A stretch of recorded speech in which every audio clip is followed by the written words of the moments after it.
Dwaine, welcome to Sri Lanka and welcome back to the Proteas. Thanks. How does it feel to be back? Super exciting. It's been a long time for me being away from it. Well, it feels like years and years, but it's only been a few months. But yeah, very, very fortunate and happy to be back. It's really awesome. How was today's practice? Yeah, unfortunately the weather didn't play together with us today, so we had an indoor session. It was very humid, and it was a good first session in Sri Lanka. I'm sure the guys enjoyed it. Obviously it's a bit tough with having smaller groups with the quarantine and COVID, but yeah, we're dealing with that as best as we can, and hopefully we can get back to team training as soon as possible. What are some of the things that you started thinking about, especially when you got to your first taste of the conditions? Probably that the wicket will be slow. Obviously it looks like the outfields will be slow as well. It won't be as fast as it is in South Africa, and I think spin and a change of pace will play a massive role in the one days and the T20. So yeah, I don't think there will be a lot of swing out there, so I think good cricket shots and hitting the space, and I'm sure we'll be okay. Yeah, working on all of your shots against spinners. Yeah, definitely about to put us through our paces today, so no, it was a good session. What are some of the difficulties that you encounter when you're working in a bubble situation and you have to work in smaller groups? Probably you lose a bit of connection with your teammates out there, and obviously you do spend time together from afar when we're eating. We've all got our own separate areas where we can eat and stuff like that. So obviously you miss that team environment. Obviously you've got some friends in other groups as well, so all that team environment thing, but it's only like 3-4 sessions, so I'm sure we are strong enough to get past that. So that's the only challenge, and I think it's actually more challenging for the coaches, because suddenly a normal 2.5 hour day becomes a 5-hour day because they have to service 3 groups, and I'm sure they get very tired, and it's obviously a big challenge for them. COVID-19 has pretty much changed the way that teams operate right now. What are some of the things that you have found the most challenging when it comes to COVID-19 and going on tours? I think the most challenging, and probably from my personal opinion the most disappointing, is that we can't go see countries like Sri Lanka. I mean, I've always wanted to come here. I remember 2013 we had a security officer at the Champions League trophy, and he was from Sri Lanka, and he said whenever you get here you have to come to this country and see it. It's a beautiful country, and now unfortunately we can't. So I think that is the toughest part, and then obviously because you can't do that, and obviously you sit in your room a lot, and how do you keep yourself busy? So trying to stimulate your brain in the same way, but also in a way to try and relax, because you can't be switched on the whole time in your room as well. So there's a fine line. At the moment I'm finding a bit of games the way for me to relax and get away from everything, and then I want to be a bit more serious, like reading some books and doing some business stuff on my laptop as well. So that's what I'm trying to do to keep busy, and hopefully whenever this quarantine period is past we can have some game nights and have some interactive stuff with the whole team. You have quite a lot of varied interests. You're one of the most interesting people I think in this team. How do you split your focus like that, and how do you pull yourself back into game mode? Because it's difficult for some players to go from thinking constantly about cricket, and there's not a lot of things that will occupy your mind when you're in your room by yourself. So how do you make sure that you keep that balance and you maintain that balance between I have to plan for cricket, but also I really need to switch off, but there's not a lot to do in my room?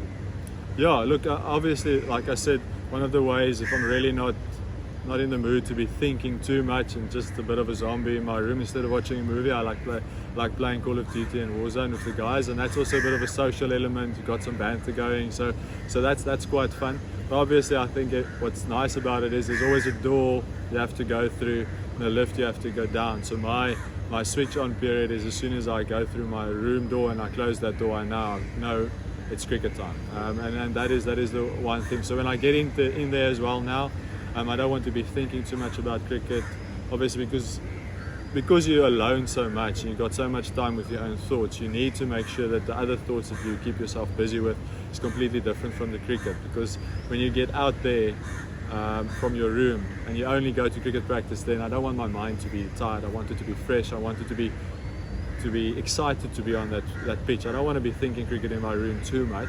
There's a planning phase, but we also do that as a team. We also do that when I go to Gob's analyst, go to his room, still cricket time. But when I get into my room, that's me, my time, whatever I want to do. That's how I try and switch off from the cricket.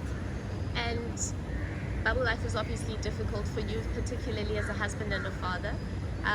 What do you do to catch up with your family, and how has bubble life changed the way that you guys go about tours and balancing family life? I think what's made it a bit more difficult is that we can't have them necessarily with us, like as often as other previous generations could have had their families with them. So that's a bit of a challenge, and most of the times you go into a bubble probably a week or two earlier than you would have gone onto a tour. So obviously that's an extra few days away from the family, but fortunately for myself, my boyki is a legend, so I really enjoy him. We use Google's Duo, like it's a video call thing, but in the video you can have effects. So there's like funny faces. So for instance, there's a little man in a spaceship floating in space, and then I am basically him, and he's that guy, and there's a few guys swimming and running, and so yeah, we have some fun. We call it Papa kom ons doen die funny faces, and dan doen ons die funny faces, and that is how we keep each other busy.